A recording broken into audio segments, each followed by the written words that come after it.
Hi my dear friends, you are the most welcome.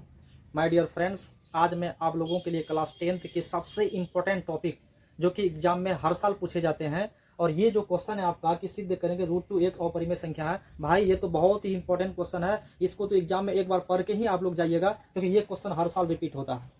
हमको proof करना है कि सिद्ध करें कि रूट टू एक अपरिमेय संख्या है। देखिए दोस्तों, यहाँ पर जो क्वेश्चन है इसको प्रूफ करने के लिए हमको हमेशा दिमाग में रखना पड़ेगा, क्योंकि हम जानते हैं कि रूट टू आपका एक अपरिमेय संख्या खुद है ही, लेकिन इसको सिद्ध करने के लिए आपको ये दिमाग में रखना पड़ेगा इसका हमेशा हम लोगों को अपोजिट मानना पड़ेगा। अगर इसका अपोजिट नहीं मानेंगे तो आपका सिद्ध होगा ही नहीं, क्योंकि तो हम जानते हैं ना रूट टू आपका एक अपरिमेय संख्या है। इसलिए पहले मान लेंगे कि माना कि रूट टू आपका क्या है, एक परिमेय संख्या है। जब हम जानते हैं कि रूट टू अगर आपका एक परिमेय संख्या होगा तो हम लोग परिमेय संख्या किसको बोलते हैं कि जिसको p बटा q के रूप में लिखा जाता है, वही आपका परिमेय संख्या होता है। इसलिए यहाँ माने हैं कि माना कि रूट टू आपका एक परिमेय संख्या है, इसी कारण से रूट टू बराबर p बटा q होगा। तो जहाँ p और q तुम्हारा आपका क्या है, कोई दो पूर्णांक है।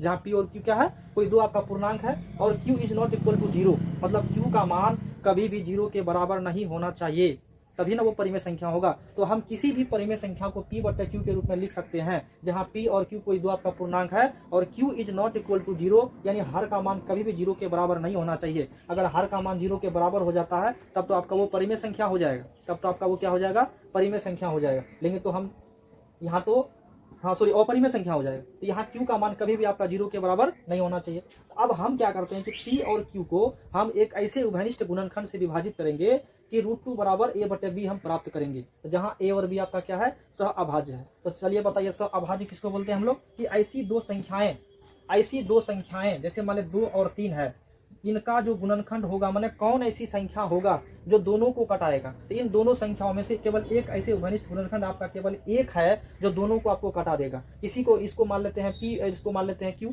तो p और q को हम एक ऐसे उभयनिष्ठ गुणनखंड से विभाजित करेंगे कि रूट टू बराबर हम p बट्टे q के स्थान पर क्या लिखेंगे, a बट्टे b हम प्राप्त करेंगे, जहां a और b आपका कोई क्या होगा, सअभाज्य संख्या होगा। इसलिए यहाँ रूट टू बराबर क्या होगा, p बट्टे q के स्थान पर हो जाएगा a बट्टे b हो जाएगा।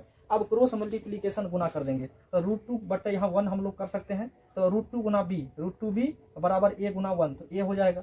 तो रूट टू बी बराबर आपका क्या निकला, ये निकल गया। अब हम क्या करेंगे, दोनों तरफ स्क्वायरिंग बोथ साइड, दोनों तरफ वर्ग कर देंगे। जब दोनों तरफ वर्ग करेंगे तो रूट टू बी का होल स्क्वायर बराबर a का होल स्क्वायर। देखिए रूट टू का होल स्क्वायर करेंगे तो दो ही होता है। किसी भी अपरिमेय संख्या, जैसे कोई भी संख्या रूट के अंदर में होगा, अगर वो किसी का स्क्वायर नहीं होता है, इसका मतलब वो संख्या का वर्ग करने पर वही संख्या हो जाता है। तो यहाँ रूट टू का होल स्क्वायर तो आपका क्या होगा, दो ही होगा। अब b गुना बी आपका बी स्क्वायर, यानी 2b स्क्वायर बराबर क्या हुआ, ये गुना ये ए स्क्वायर हो जाएगा। यहाँ हम बी स्क्वायर का मान निकाल लेते हैं, तो बी स्क्वायर बराबर क्या हो जाएगा, ए स्क्वायर बटे 2, क्योंकि 2 आपका यहाँ गुना में है, उधर जाएगा तो आपका क्या होगा, भाग हो जाएगा। मतलब बी स्क्वायर बराबर क्या मिला आपका, ए स्क्वायर बटे 2 मिल गया। अब यहाँ देखिए इसका ए स्क्वायर बटे 2 का मतलब ये हुआ कि ए स्क्वायर बटे 2 का मतलब ये हुआ, अगर 2 ए स्क्वायर को विभाजित करेगा तो 2 ए को भी विभाजित करेगा।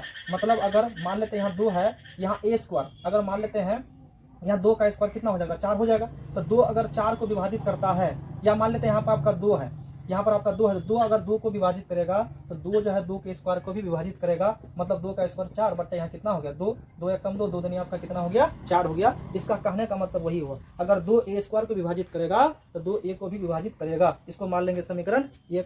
अब हम क्या करेंगे, अब यहाँ से हम लोग क्या करेंगे, देखिए जो हमको प्रूव करने के लिए बोलेगा, अगर रूट टू बोलेगा तो मान लेंगे माना कि a बराबर 2c। अगर रूट 3 बोलेगा तो मान लेंगे माना कि a बराबर 3c। तो यहाँ हमको रूट टू प्रूव करना है, तो मान लेंगे माना कि a बराबर क्या हो जाएगा, आपका 2c हो जाएगा। तो अब हम क्या करेंगे, a का मान समीकरण 1 में रख देंगे। a का मान कहाँ रखेंगे, समीकरण 1 में। तो समीकरण 1 में है कि बी स्क्वायर बराबर a स्क्वायर। देखिए a का मान यहाँ क्या है, 2c है, यहाँ 2c का होल स्क्वायर हो जाएगा, तो 2c गुना 2c 4c स्क्वायर।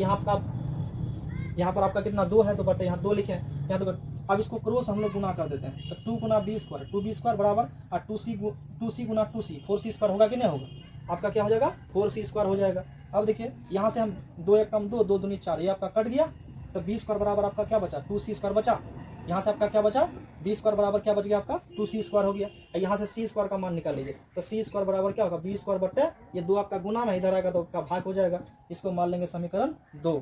इसका कहने का मतलब यहाँ ये हुआ कि देखिए बी स्क्वायर बट्टे 2 जो है, इसका कहने का तात्पर्य ये हुआ, अगर 2 बी स्क्वायर को भी विभाजित, अगर 2 बी स्क्वायर को विभाजित कर रहा है तो 2 बी को भी विभाजित करेगा। जैसे मान लेते हैं यहाँ आपका 2 है, अगर 2 जो है 2 के स्क्वायर को विभाजित कर रहा है, 2 का स्क्वायर आपका 4 हुआ, 2 एक कम तो 2 दूनी 4। अगर 2 के स्क्वायर को विभाजित करता है तो 2 तो 2 को भी तो विभाजित करेगा, ऑटोमेटिकली आपका करेगा। इसका कहने का तात्पर्य वही हुआ, अगर 2 बी स्क्वायर को विभाजित करेगा तो 2 बी को भी विभाजित करेगा। इसको मान लेते हैं समीकरण 2। अब देखिए समीकरण 1 और 2 से हम क्या पाते हैं, समीकरण 1 और 2 से हम यही पाते हैं कि 2 जो है ए तथा बी दोनों को विभाजित करता है। देखिए 2 यहाँ 2 ए स्क्वायर को विभाजित करता है तो 2 ए को भी विभाजित करेगा। यहाँ देखिए 2 बी स्क्वायर को विभाजित कर रहा है तो 2 बी को भी विभाजित करेगा। मतलब 2 जो है ए और बी दोनों को विभाजित कर रहा है, जिसमें 2 आपका क्या एक उभयनिष्ठ गुणनखंड हुआ कि नहीं हुआ। 2 अगर दोनों को विभाजित करेगा, उभयनिष्ठ माने दोनों, 2 और ए और बी दोनों को अगर विभाजित करेगा, इसका मतलब 2 आपका क्या होगा, एक उभयनिष्ठ गुणनखंड होगा। तो इससे हमारी इस तथ्य का विरोधाभास प्राप्त होता है कि ए तथा बी में एक के अलावा कोई उभयनिष्ठ गुणनखंड नहीं है, क्योंकि हमने तो यहाँ माना कि P और Q को एक ऐसे उभयनिष्ठ गुणनखंड से हम भाग देंगे कि यहाँ √2 बराबर P बट्टे Q के स्थान पर A बट्टे B प्राप्त करेंगे। तो जहाँ A और B आपका स्वाभाव संख्या होगा, तो स्वाभाव संख्या किसको बोलते हैं कि जो आपको केवल 1 से कटेगा, बाकी या तो स्वयं से ही कटेगा, या जिसका उभयनिष्ठ गुणनखंड केवल आपका क्या हो 1 हो। तो 2 और 3 का उभयनिष्ठ गुणनखंड क्या आपका केवल यहाँ पर 1 है, यहाँ पर 1 के अलावा कोई दूसरा उभयनिष्ठ गुणनखंड नहीं है। लेकिन यहाँ पर तो उभयनिष्ठ गुणनखंड आपका केवल 1 यहाँ क्या बोलता है, 1 के अलावा कोई उभयनिष्ठ गुणनखंड नहीं है। इसका मतलब ये हुआ कि ये विरोधाभास हमारी गलत कल्पना के कारण प्राप्त हुआ था। यहाँ लिख देंगे हम लोग लास्ट में कि यह विरोधाभास हमारी गलत कल्पना के कारण प्राप्त हुआ था कि √2 एक परिमेय संख्या है, √2 एक परिमेय संख्या है। ये तो हम लोग गलत कल्पना के कारण प्राप्त किए था ना कि √2 आपका एक परिमेय संख्या है। तब नीचे में लिख देंगे अतः, नीचे में क्या कर देंगे हम लोग, इसके नीचे में कर देंगे अतः √2 एक अपरिमेय संख्या है। तो इस प्रकार से हम लोग इसको सोल्यूशन करेंगे। थोड़ा सा ध्यान से देखिएगा, समझिएगा वीडियो को। देखिए किसी भी वीडियो को जब देखते हैं तो आप वीडियो को देखते वक्त पूरा वीडियो को देखिए, तभी आपको क्लियरली समझ में आएगा।